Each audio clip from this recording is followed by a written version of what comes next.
And my last question is, what is your opinion or experience with national citizen initiative, referendum, and recalls? I don't know anything about doing it at a national level except what I see you post. Yeah. I do know that I like citizen initiatives here in Ohio. We do have the ability to put something on the ballot if we get enough signatures. Not every state has that, right? Yeah. And we used it successfully a few years back, probably around 2011, to oppose Senate Bill 5 in Columbus. And that was a bill that was attacking public union rights. And a lot of us felt very strongly about it. We went out and got petition signatures, and then we went to Columbus to support it. And believe it or not, we were able to overturn SB 5. So that, it's not often that you get to see that you could make a difference. So yes. That was one example. So yeah, we're fortunate to have that in Ohio, and I don't know how it works on a national level, but I know I already like it at the state level. Cool, very nice. Thank you so much. You're welcome, Matt. I just don't see it happening. I think that's very similar to how we would do our amendments to the Constitution, and I just don't see it as succeeding at a national level. Yeah. At a lower level, cities, even state, type of thing, I think it can work. But I think at a national level, it's so difficult to even get a constitutional amendment done that way. Yeah. That I just don't see that as. And I believe that's all. Okay. Thank you. Yep. Yep. And do you have any thoughts and opinions about a national referendum, initiative, and recall process? Yeah, that's a nice democracy. It's a good way of doing it. Yeah. Trouble is, sometimes you can get a bad idea, and the bad idea can get voted on and carried. It's like the slave states. You had a referendum back then, and they would enact every horrible legislation to keep people slaves forever. Yeah. So all depends. Referendums are good as long as the referendum is good. Yeah. But a bad person can start a referendum, and you have many people. And again, slavery was a great example. If you let the slave states determine, we'd probably still have slaves today.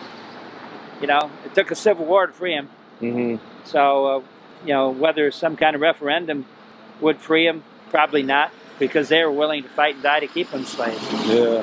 And favor of anything, just in general, just to improve the communication, the transparency between the public and our elected leaders, and the ability for the public to raise issues. And right now, we have gone so far in the opposite direction all these years. Public more and more is getting frozen out of the process. It wasn't that long ago that I think it failed, but the legislature here in Ohio was trying to pass, I believe, a bill to restrict referendums, make it harder to get the referendums on the ballot. So, these guys just, the hits just keep on coming. Yeah, like a good friend of mine told me, evil never rests. Yeah. Yep. Yeah. So what's your next? Well, Ohio is pretty friendly about referendums, really. I mean, in the city of Fremont had two referendums in the last 5 years. One with the Bonneville Dam, and the other was with the Mulberry Street project. So I think it's doable to get a referendum on the ballot in Ohio. It's been proven to be done twice in the last 5 years. And I think that's a good thing. I think citizens should have the right, if they have an issue they don't agree with, try to address it. If their legislators don't do anything to stop it, then that's probably at least let the voters decide. I don't have a problem with that as long as the proper paperwork is done and things like that. In order to get a referendum in Ohio, I believe you have to have a certain percentage of signatures, and I believe you have to have like 10% of who voted in the last gubernatorial election. Hold on one second. no worries, no problem. I'm doing.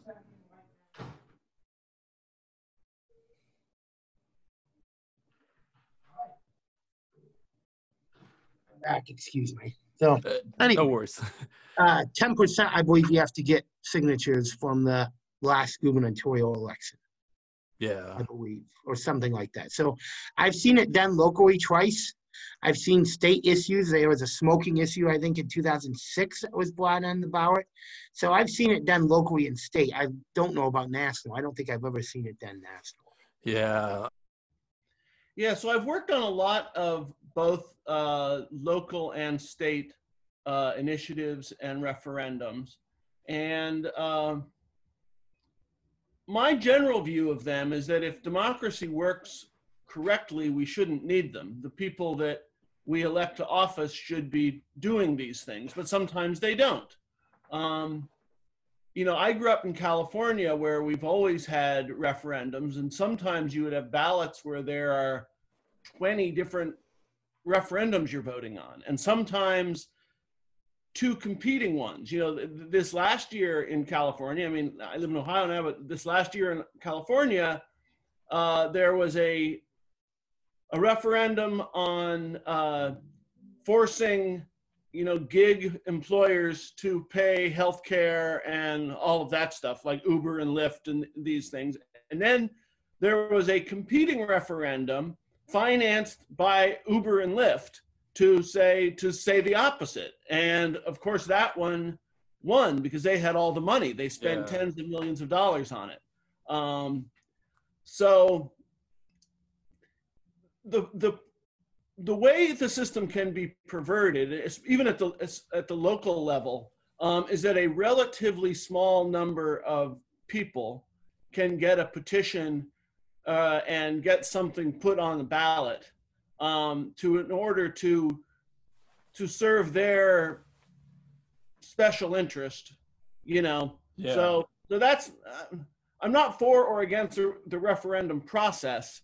I just think so many of them are just corrupted. You know, everything comes down to money and politics. Yeah.